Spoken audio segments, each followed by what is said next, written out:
आज के इस लेक्चर में हमें साइमल्टेनियस इक्वेशन सॉल्व करने हैं। उन्हें सॉल्व करने के लिए हमें मैट्रिक्स इन्वर्जन मेथड का यूज़ करना है।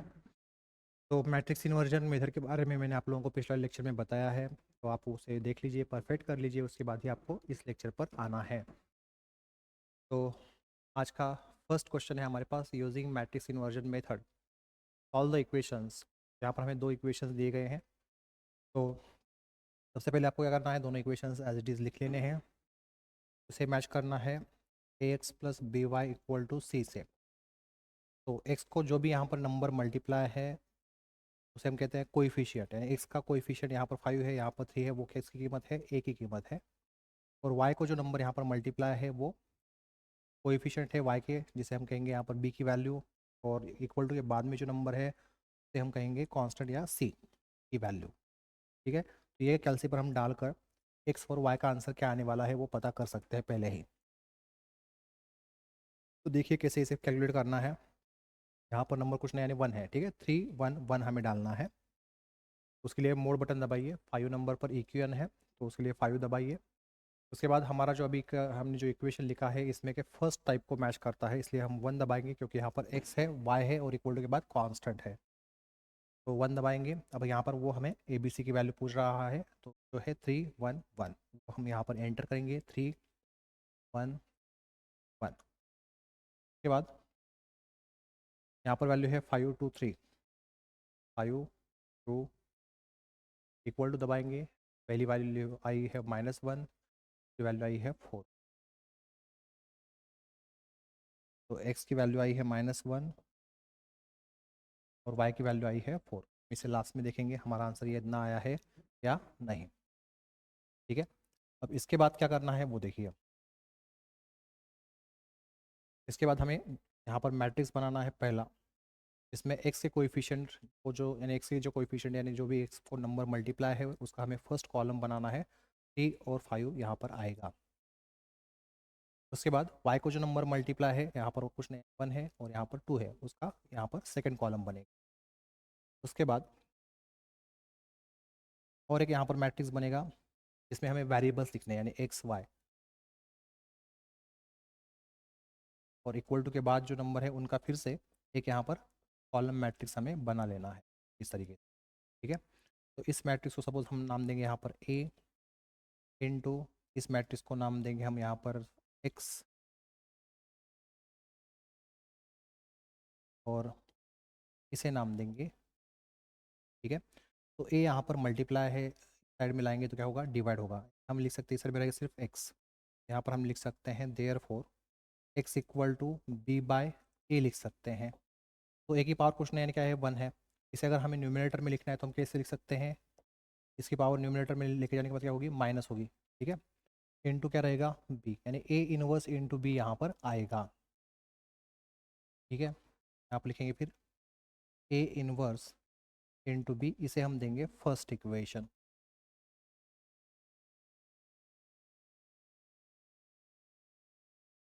तो हमें ये मालूम है ए इनवर्स निकालने के लिए हमारे पास फॉर्मूला क्या है, 1/mod ए इनटू एडजॉइंट।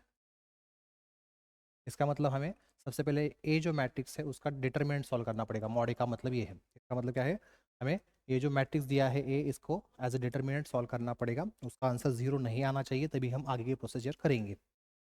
उसके बाद हमें एडजॉइंट ए कैलकुलेट करना होता है। उसके लिए सबसे पहले मैट्रिक्स ऑफ कोफैक्टर बनाना होता है, उसके बाद हम एडजॉइंट ए कैलकुलेट करते हैं। उसके बाद हमें इस फॉर्मूला में वैल्यू रखनी है। इसे सॉल्व करने के बाद हमें जाकर ए इनवर्स की वैल्यू या कीमत मिलेगी, वो हम यहाँ पर पुट करेंगे। उसके बाद बी की कीमत है वो यहाँ पर पुट करेंगे, उसे सॉल्व करेंगे।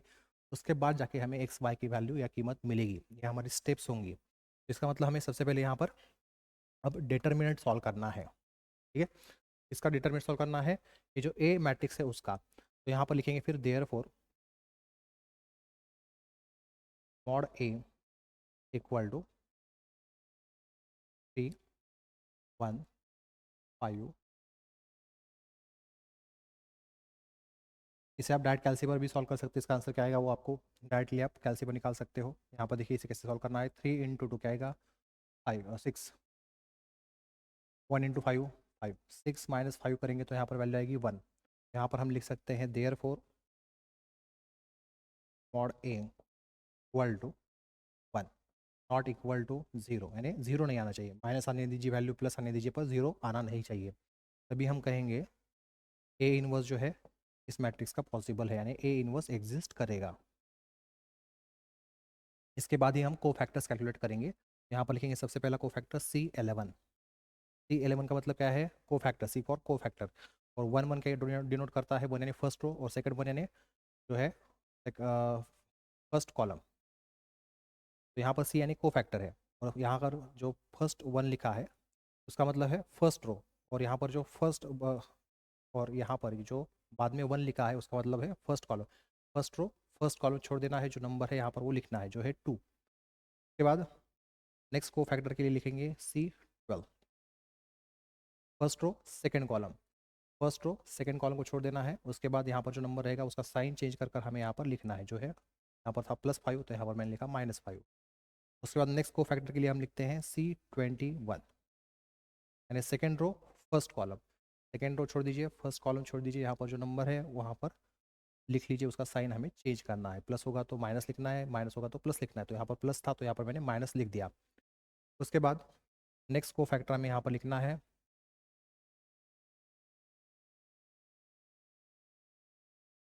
C20, तो उसके लिए हमें सेकंड रो और सेकंड कॉलम छोड़ देना है, तो यहाँ पर जो नंबर रहेगा उसे हमें यहाँ पर लिखना है। ठीक है, तो यहाँ पर हमें टोटल ये 4 को फैक्टर्स। के बाद यहाँ पर लिखेंगे देयरफॉर मैट्रिक्स ऑफ को फैक्टर इक्वल टू,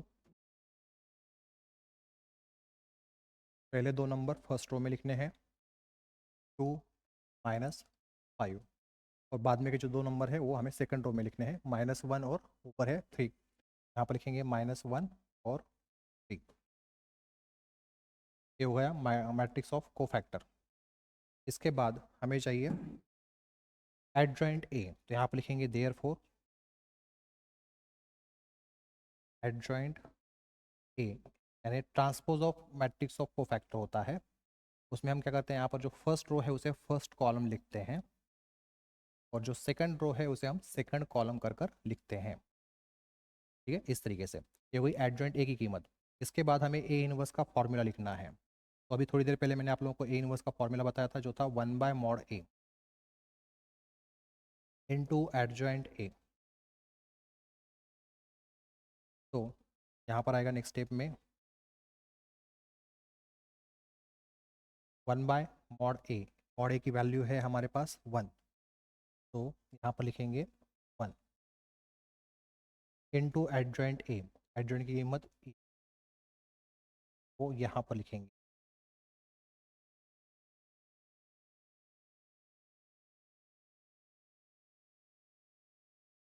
तो 1/1 1 आएगा, 1 इंटू ये टर्म्स सभी यही टर्म्स रहेगी, कि 1 से किसी भी नंबर को हम मल्टीप्लाई करते हैं तो जिस नंबर को मल्टीप्लाई कर रहे हैं वही नंबर्स रहते हैं, तो यही नंबर्स यहाँ पर आएंगे।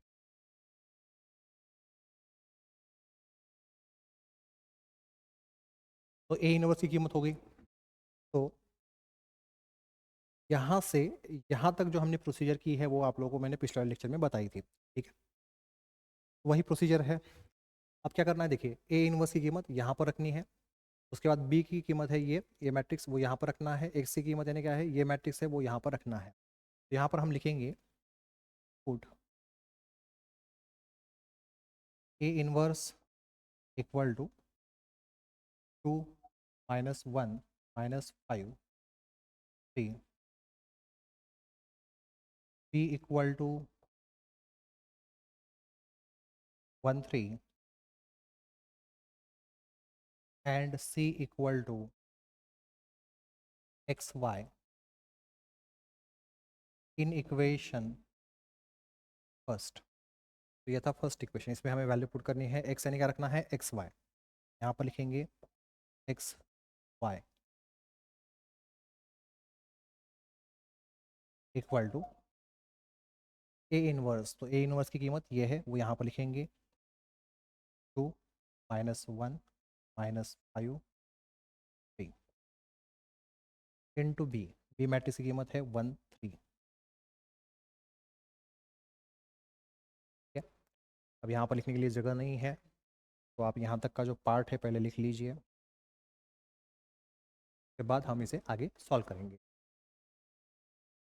यहाँ तक किसी कुछ दिक्कत हो, डाउट हो तो पूछ सकते हो। चलिए आगे बढ़ते हैं।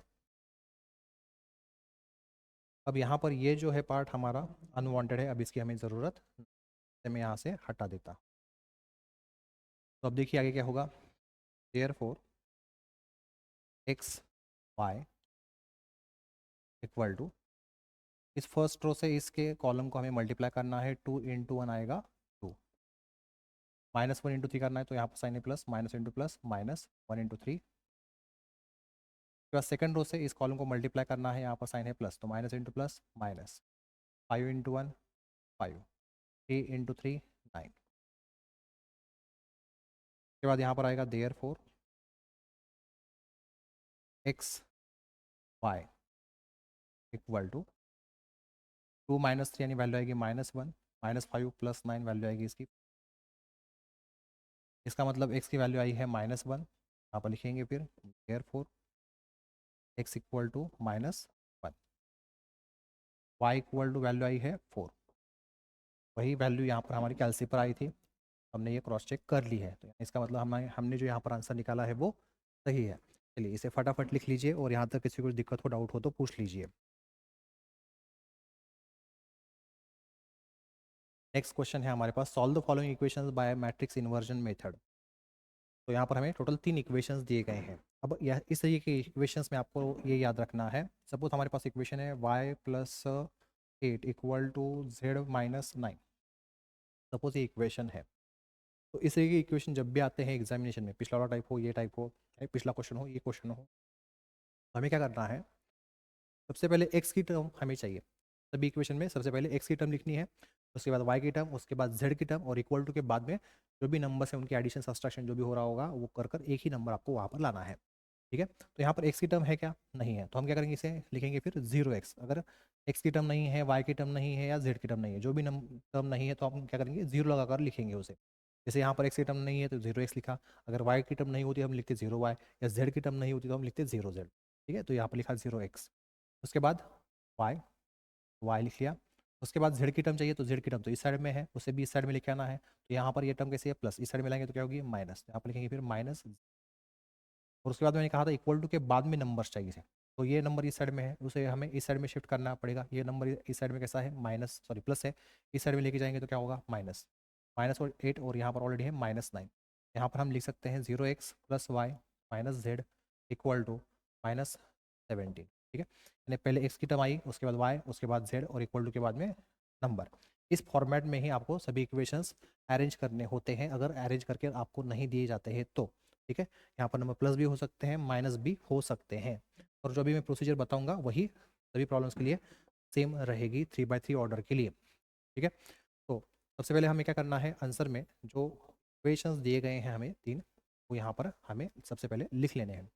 तो फर्स्ट इक्वेशन है हमारे पास x plus 3y plus 3z equal to 12, तो यहाँ पर लिखेंगे x plus 3y plus 3z equal to 12। उसके बाद सेकेंड इक्वेशन है x plus 4y plus 4z, x plus 4y plus 4z equal to 15। उसके बाद नेक्स्ट इक्वेशन है x plus 3y, x plus 3y plus 4z equal to 30। ठीक है, तीनों equation हमने यहाँ पर लिख लिए। उसके बाद क्या करना है, तो पिछले वाले क्वेश्चन की तरह ही यहाँ पर भी हमें 3 मैट्रिक्स बना लेने हैं। तो सबसे पहले मैट्रिक्स में क्या आएगा, तो x को जो नंबर मल्टीप्लाई है यहाँ पर कुछ नहीं, यानी 1 है, 1 1 है। ठीक है, यानी x के जो कोएफिशिएंट है वो यहाँ पर हमें फर्स्ट कॉलम में लिखने हैं। नंबर कौन से हैं, 1 1 1, यहाँ पर लिखेंगे 1 1 1 1। उसके बाद 3 4 3, ये y के कोएफिशिएंट है वो यहाँ पर हमें लिखने हैं, उसका सेकेंड कॉलम। उसके बाद यहाँ पर है 3 4 4, वो हमें यहाँ पर थर्ड कॉलम कर कर लिखना है, इनटू यहाँ पर वेरिएबल का कॉलम बनाना है x y इक्वल टू 12 15 13, 12 15 13। उसके बाद अब क्या करना है, देखिए ये सपोज है मैट्रिक्स ए और ये है मैट्रिक्स एक्स, ठीक है, इनके बीच में क्या है, मल्टीप्लिकेशन है, इज इक्वल टू सपोज ये मैट्रिक्स है बी। तो हमें एक्स मैट्रिक्स यानी एक्स वाई जेड की कीमत निकालनी है, यानी एक्स मैट्रिक्स की कीमत निकालनी है, उसके लिए हमें ये जो ए है उसे इस साइड में शिफ्ट करना पड़ेगा। तो क्या आएगा, बी बाय ए आएगा। तो ए की पावर कुछ नहीं, यानी क्या है, 1 है। तो इस टर्म को अगर न्यूमिनेटर में हमें लिखना है तो हम क्या लिखेंगे, ए इनवर्स लिखेंगे, इनटू क्या आएगा, बी आएगा, ठीक है। यानी यहाँ पर हम लिख सकते हैं, इस साइड में रहेगा सिर्फ एक्स, तो यहाँ पर लिखेंगे therefore X equal to A inverse into B, ठीक है। इसे हम देंगे फर्स्ट इक्वेशन। इसका मतलब हमें यहाँ पर ए इनवर्स निकालना है, तो ए इनवर्स निकालने के लिए फॉर्मूला क्या है हमारे पास, 1/mod A into adjoint A, ठीक है। यानी मॉड ए की कीमत चाहिए, मॉड ए की कीमत यानी इस एक मैट्रिक्स का हमें एज ए डिटरमिनेंट सॉल्व करना है, उसका जो आंसर आएगा उसकी कीमत यहाँ पर हमें लेनी है। इसका मतलब इसका हमें डिटरमिनेंट सबसे पहले सॉल्व करना पड़ेगा। उसके बाद हमें चाहिए एडजॉइंट ए, एडजॉइंट ए के लिए मैट्रिक्स ऑफ कोफैक्टर की जरूरत होती है, और मैट्रिक्स ऑफ कोफैक्टर के लिए हमें कोफैक्टर्स कैलकुलेट करने होते हैं। उसके लिए मैंने आप लोगों को पिछले लेक्चर में 2 अलग अलग मेथड बताई है, उसमें से आप कोई भी मेथड यहाँ पर यूज़ कर सकते हो एडजॉइंट ए कैलकुलेट करने के लिए, ठीक है। यहाँ तक कि यानी यहाँ तक कैलकुलेट करने की प्रोसीजर मैंने बताई हुई है पिछले लेक्चर में, ठीक है। तो वो दोनों में से आप जो भी प्रोसीजर चाहिए आपको वो यूज़ कर सकते हो। चलिए आगे बढ़ते हैं। सॉरी, को मैट्रिक्स ऑफ एडजॉइंट ए की स्टेप तक की प्रोसीजर जो है उसमें मैंने बताया है, यानी पिछले लेक्चर में बताया है, ठीक है। चलिए आगे बढ़ते हैं अभी। तो सबसे पहले हमें इसको सॉल्व करना है एज अ डिटर्मिनेंट, तो यहाँ पर लिखेंगे फिर therefore mod A equal to 133 144 134। उसके बाद यहाँ पर आएगा नेक्स्ट स्टेप में therefore mod A equal to, यहाँ पर जो नंबर है वो लिखिए सबसे पहले, 1 है तो 1 लिखा मैंने। उसके बाद इस नंबर की रो और कॉलम को छोड़ दीजिए, यहाँ पर जो 4 नंबर्स रहेंगे वो आपको यहाँ पर लिखने हैं, तो वो है 4 4 3 4। उसके बाद यहाँ पर जो नंबर है वो लिखना है, उसका साइन चेंज करना है, प्लस होगा तो माइनस, माइनस होगा तो प्लस लिखना है। तो यहाँ पर प्लस नंबर है तो हम लिखेंगे माइनस। फिर से इस नंबर की रो छोड़ दीजिए, कॉलम छोड़ दीजिए, नंबर जो रहेंगे वो लिखने हैं 1 4 1 4 1 4 1 4। उसके बाद यहाँ पर जो नंबर है वो लिखना है जो है +3, तो यहाँ पर लिखेंगे +3।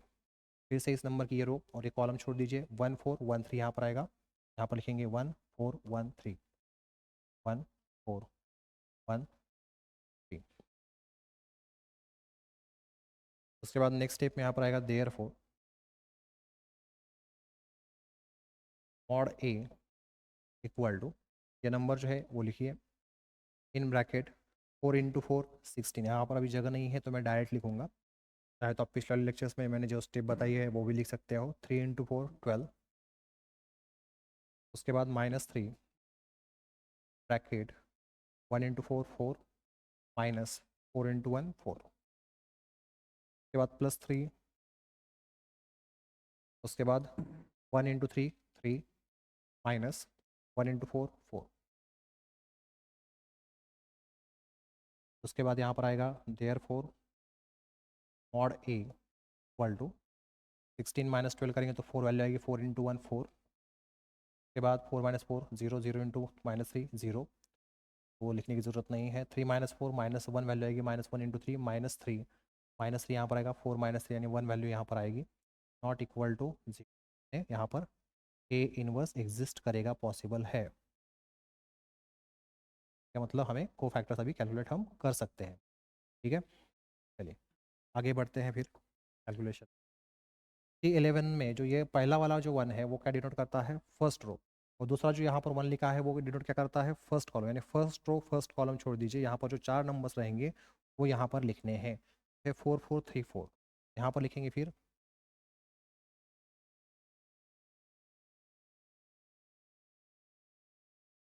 4 4 3 4। उसके बाद यहाँ पर आएगा C12, फिर ये साइन आएगा माइनस, ठीक है।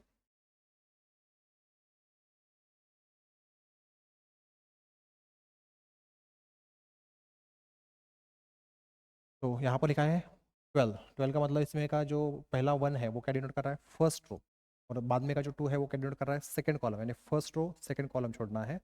1 4 1 4 जो नंबर रहेंगे वो यहाँ पर लिखने हैं, 1 4 1। उसके बाद C13, यानी यहाँ पर जो पहला 1 है वो क्या डिनोट कर रहा है, फर्स्ट रो, और बाद में का जो 3 है वो क्या डिनोट कर रहा है, थर्ड कॉलम, यानी फर्स्ट रो थर्ड कॉलम छोड़ना है। 1 4 1 3 यहाँ पर रहेगा, वो लिखेंगे 1 4 1 3। उसके बाद C21, यानी second row first column, second row ये रही, फर्स्ट कॉलम ये रहा, वो छोड़कर जो नंबर रहेंगे 3 3 3 4 यहाँ पर लिखने हैं, 3 3 3 4, यहाँ पर साइन आएगा माइनस। ठीक है, तो अब देखिए 4 इंटू 4 आएगा 16, माइनस 4 इंटू 3 12, तो 16 माइनस 12 वैल्यू क्या आएगी, 4। उसके बाद यहाँ पर साइन है माइनस, तो वो माइनस लिखेंगे in bracket, 1 into 4 4, minus 4 into 1 4, 4 minus 4 0, 0 into minus 0 ही रहेगा। ठीक है, उसके बाद 1 इंटू 3 3, माइनस 4 इंटू 1 4, तो 3 माइनस 4 करेंगे तो यहाँ पर वैल्यू आएगी -1। उसके बाद ये माइनस साइन है वो लिखेंगे in bracket, 3 into 4 12, minus 3 into 3 9, तो 12 माइनस 9 वैल्यू आएगी 3, और उसका साइन है -3। ठीक है, तो यहाँ तक का जो पार्ट है वो लिख लीजिए, यहाँ तक किसी कुछ दिक्कत हो डाउट हो तो पूछ लीजिए।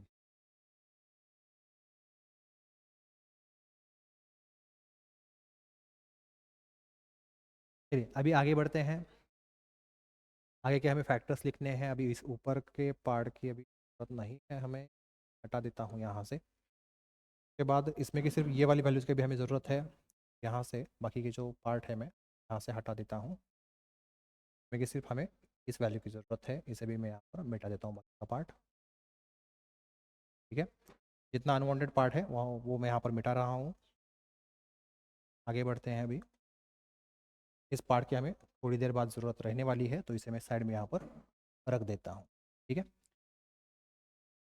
तो अब देखिए यहाँ पर आएगा सबसे पहले C22, यानी सेकेंड रो सेकेंड कॉलम। तो यहाँ पर सेकेंड रो ये छोड़ देनी है, सेकेंड कॉलम छोड़ देना है, 1 3 1 4 रहेगा, वो यहाँ पर लिखना है 1 3 1 4।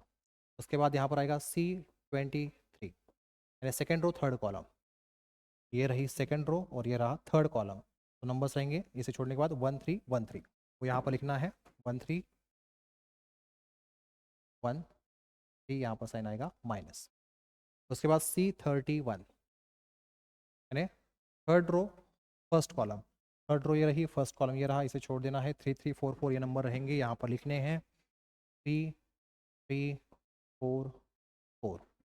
उसके बाद C32, third row second column, third row छोड़ दीजिए, सेकंड कॉलम छोड़ दीजिए, 1 3 1 4 यहाँ पर नंबर रहेंगे, वो लिखने हैं 1 3 1 4 1 3 1 4। उसके बाद C33, यानी थर्ड रो थर्ड कॉलम छोड़ देना है, ये थर्ड रो और ये थर्ड कॉलम छोड़ेंगे, 1 3 1 4 रहेगा, यहाँ पर लिखेंगे 1 3 1 4 1 3 1 4, यहाँ पर माइनस साइन लगाना रह गया था। आगे बढ़ते हैं, 1 इंटू 4 4, माइनस 3 इंटू 1 3, 4 माइनस 3 करेंगे, यहाँ पर वैल्यू आएगी 1। उसके बाद ये minus in bracket 1 into 3 3, minus 3 into 1 3, 3 minus 3 0। उसके बाद 3 इंटू 4, उसके बाद 3 इंटू 4 12 आएगा, माइनस 3 इंटू 4 12, तो यहाँ पर भी वैल्यू आएगी 0। उसके बाद यहाँ पर माइनस साइन है वो लिखेंगे in bracket 1 into 4 4, minus 3 into 1 3, 4 minus 3 करेंगे 1 वैल्यू आएगी 1 इंटू -1 -1। उसके बाद 1 इंटू 4 4, माइनस 3 इंटू 1 3, यहाँ पर वैल्यू आएगी 1। ठीक है, यहाँ तक किसी कुछ दिक्कत हो डाउट हो तो पूछ लो। अब हमें इसके बाद बनाना है मैट्रिक्स ऑफ कोफैक्टर। क्या बनाना है, मैट्रिक्स ऑफ कोफैक्टर। ठीक है, तो यहाँ पर लिखेंगे देयरफॉर इज इक्वल टू 4 0 -1, 4 0 -1। उसके बाद है -3 1 0, 0 -1 और उसके बाद है 1। ठीक है, का काम खत्म हो गया। ये बन गया मैट्रिक्स ऑफ कोफैक्टर। अब हमें बनाना है एड्जेंट ए। एड्जेंट ए में हम क्या करते हैं फिर,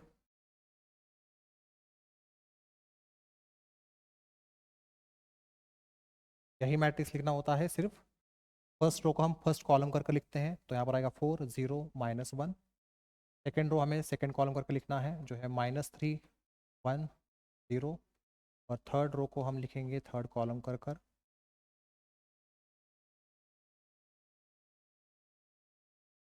क्या गया एडजॉइंट ए। अब हमें चाहिए ए इनवर्स, तो उसके लिए फॉर्मूला क्या है,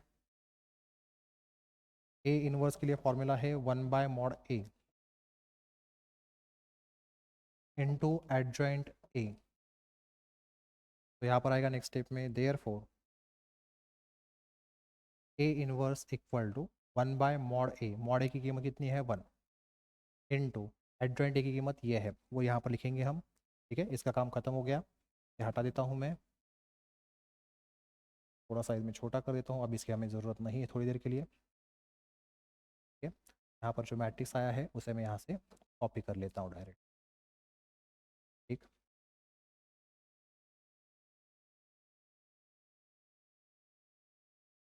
तो नेक्स्ट स्टेप में यहाँ पर आएगा, अभी देखिए 1/1 यानी 1 1 इंटू, यहाँ पर हम किसी भी नंबर को 1 मल्टीप्लाई करते हैं तो उस नंबर में कुछ भी चेंज नहीं होता है, इस वजह से ये जो मैट्रिक्स है वो यहाँ पर एज इट इज़ आएगा। ठीक है, मैंने यहाँ पर फिर से कॉपी कर लिया, तो ये हो गई ए इनवर्स की कीमत। ठीक, चलिए अब यहाँ से नीचे लिखना है, उसके बाद यहाँ से यहाँ तक का पार्ट आप लोगों को लिख लेना है, और यहाँ तक किसी कुछ दिक्कत हो डाउट हो तो पूछ लेना है।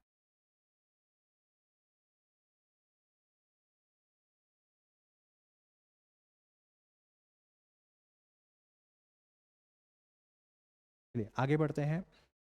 इस साइड की हमें ज़रूरत नहीं है, यहाँ से इसे मैं हटा देता हूँ। अभी हमें देखिए, अब देखिए हमें यहाँ पर ए इनवर्स की कीमत मिली है, वो हमें इस फर्स्ट इक्वेशन में रखनी है। ए इनवर्स इंटू क्या था, बी था, बी यानी ये मैट्रिक्स है, ए इनवर्स यानी ये मैट्रिक्स है, और एक्स यानी ये एक्स वाई जेड का मैट्रिक्स है। तो हम यहाँ पर लिखेंगे put A inverse equal to, तो ये कीमत हमें रखनी है, वो मैं यहाँ से कॉपी कर लेता हूँ। उसके बाद हमें कौन सी कीमत रखनी है, बी की कीमत रखनी है, तो बी की कीमत है यहाँ पर 12 15 13, 12 15 13। और उसके बाद एक्स यानी क्या है, एक्स वाई जेड का मैट्रिक्स है, वो तीनों कीमत हमें इस इक्वेशन फर्स्ट में रखनी है। यहाँ पर लिखेंगे फिर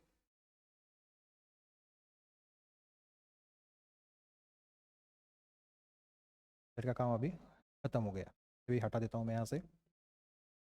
and C sorry and X equal to X Y Z in equation first. तो इक्वेशन हमारा ये था, एक्स इक्वल टू, एक्स यानी क्या रहेगा यहाँ पर, X Y Z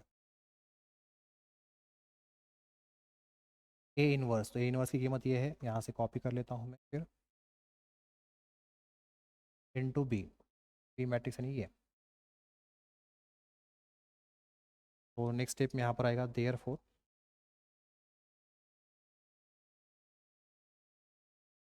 next step में यहाँ पर आएगा therefore X Y Z equal to, first row into हमें फर्स्ट कॉलम करना है, यहाँ पर 4 इंटू 12 करेंगे तो वैल्यू आएगी यहाँ पर 48। उसके बाद -3 इंटू 15 करेंगे, वैल्यू आएगी -45। 0 इंटू 13 0, प्लस 0 लिखने से कुछ होने वाला नहीं है, ऐसे ही रखेंगे फिर उसे। अब सेकंड रो से इस कॉलम को मल्टीप्लाई करना है, 0 इंटू 12 0, 0 लिखने की जरूरत नहीं है, 1 इंटू 15 15। उसके बाद -1 इंटू 13 -13 आएगा। उसके बाद इस थर्ड रो से इस कॉलम को हमें मल्टीप्लाई करना है, यहाँ पर साइन है प्लस, तो माइनस इंटू प्लस माइनस आएगा, 1 इंटू 12 12। उसके बाद 0 इंटू 15 0, वो लिखने की ज़रूरत नहीं है, 1 इंटू 13 13।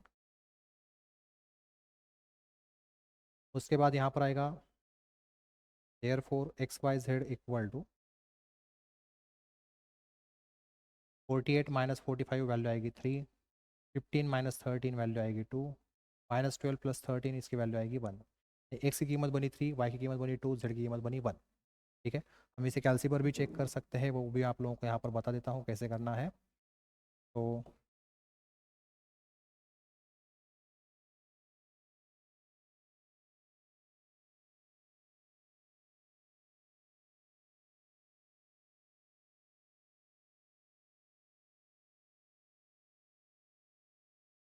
चलिए अब आगे बढ़ते हैं, इसे कैलसी पर कैसे करना है वो भी देख लेते हैं। तो उसके लिए सभी इक्वेशंस जो है हमारे पास होने चाहिए सीरियल में। ठीक है, सीरियल का मतलब क्या है, यहाँ पर सबसे पहले एक्स की टर्म, उसके बाद वाई की टर्म, उसके बाद जेड की टर्म और उसके बाद नंबर होने चाहिए सभी इक्वेशन। इसी फॉर्मेट में आपको तीनों इक्वेशंस यहाँ पर लिख लेने हैं। अब देखिए यहाँ पर ए यानी यहाँ पर जो नंबर मल्टीप्लाई होगा एक्स को, या एक्स का जो कोएफिशिएंट है वो होगा ए की वैल्यू। उसके बाद बी यानी वाई को जो नंबर मल्टीप्लाई है यानी वाई का जो कोएफिशिएंट है वो।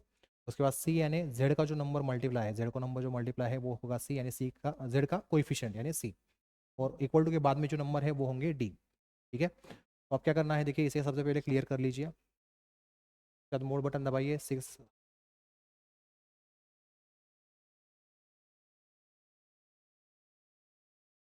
के बाद मोड बटन प्रेस कीजिए, 5 नंबर पर इक्वेशन है उसके लिए 5 दबाइए। अब यहाँ पर देखिए पहले इक्वेशन में था एक्स और वाई सिर्फ, यानी ये इक्वेशन हमें नहीं लेना है। इन दोनों इक्वेशंस में यहाँ पर स्क्वायर क्यूब है, स्क्वायर है, यानी हमारे इक्वेशन में तो स्क्वायर क्यूब तो की टर्म तो नहीं है। इसका मतलब हमें यहाँ पर सेकंड इक्वेशन जो है वो चूज़ करना है। तो सेकंड चूज़ करेंगे तो यहाँ पर ए बी सी की वैल्यू पूछ रहा है, और इस सी के बाद में फिर डी की भी वैल्यू आती है। ठीक है, तो वो हमें वैल्यूज एंटर करनी है। तो पहले इक्वेशन की वैल्यू देखिए क्या है हमारे पास, 1 3 3 12। यहाँ पर एंटर करेंगे 1 3 3 12। उसके बाद सेकेंड इक्वेशन की वैल्यू 1 4 4 15, 1 4 4 15। उसके बाद 1 3 4 13, 1 3 4 13, 1 3 4 13। तो यहाँ पर वैल्यू आई है 3 2 1। तो 3 2 1 वही आंसर आया है। इस तरीके से आप इसे क्रॉस चेक भी कर सकते हैं आपका जो आंसर आया है वो सही है या नहीं। ठीक है, तो अब इस टाइप के जो क्वेश्चंस है इसमें देखिए आपने डिटरमिनेंट सॉल्व किया, सिंगुलर नॉन सिंगुलर टाइप की आपका क्या हो जाएगा, प्रैक्टिस हो जाएगा इस प्रॉब्लम से। उसके बाद आपने ए इनवर्स कैलकुलेट किया, उसके लिए एडजॉइंट भी कैलकुलेट करना पड़ता है। ठीक है, यानी आपका मैट्रिक्स ऑफ कोफैक्टर की प्रैक्टिस हो जाएगी, एडजॉइंट की प्रैक्टिस हो जाएगी, ए इनवर्स निकालने की प्रैक्टिस हो जाएगी। उसके बाद यहाँ पर आपने मल्टीप्लिकेशन किया तो मल्टीप्लिकेशन की प्रैक्टिस हो जाएगी। ठीक है, एक ही टाइप के प्रॉब्लम से आपके 4 से 5 टाइप के प्रॉब्लम की, बहुत सारे प्रॉब्लम्स की एक्चुअली प्रैक्टिस यहाँ पर होती है। अब ज़्यादा से ज़्यादा इसके ऊपर जितने भी क्वेश्चन आपको नोट्स में दिखाई देंगे वो ज़्यादा से ज़्यादा सॉल्व कीजिए, बार बार सॉल्व कीजिएगा। यानी इसका मतलब ये नहीं कि बाकी के टाइप के सॉल्व नहीं करने हैं, वो भी सॉल्व कीजिए, पर इसके टाइप के ऊपर ज़्यादा से ज़्यादा आप क्वेश्चन सॉल्व कीजिए। ठीक है, तो चलिए इसे फटाफट लिख लीजिए, यहाँ तक किसी को दिक्कत हो डाउट हो तो पूछ लीजिए। अब मिलेंगे नेक्स्ट लेक्चर में।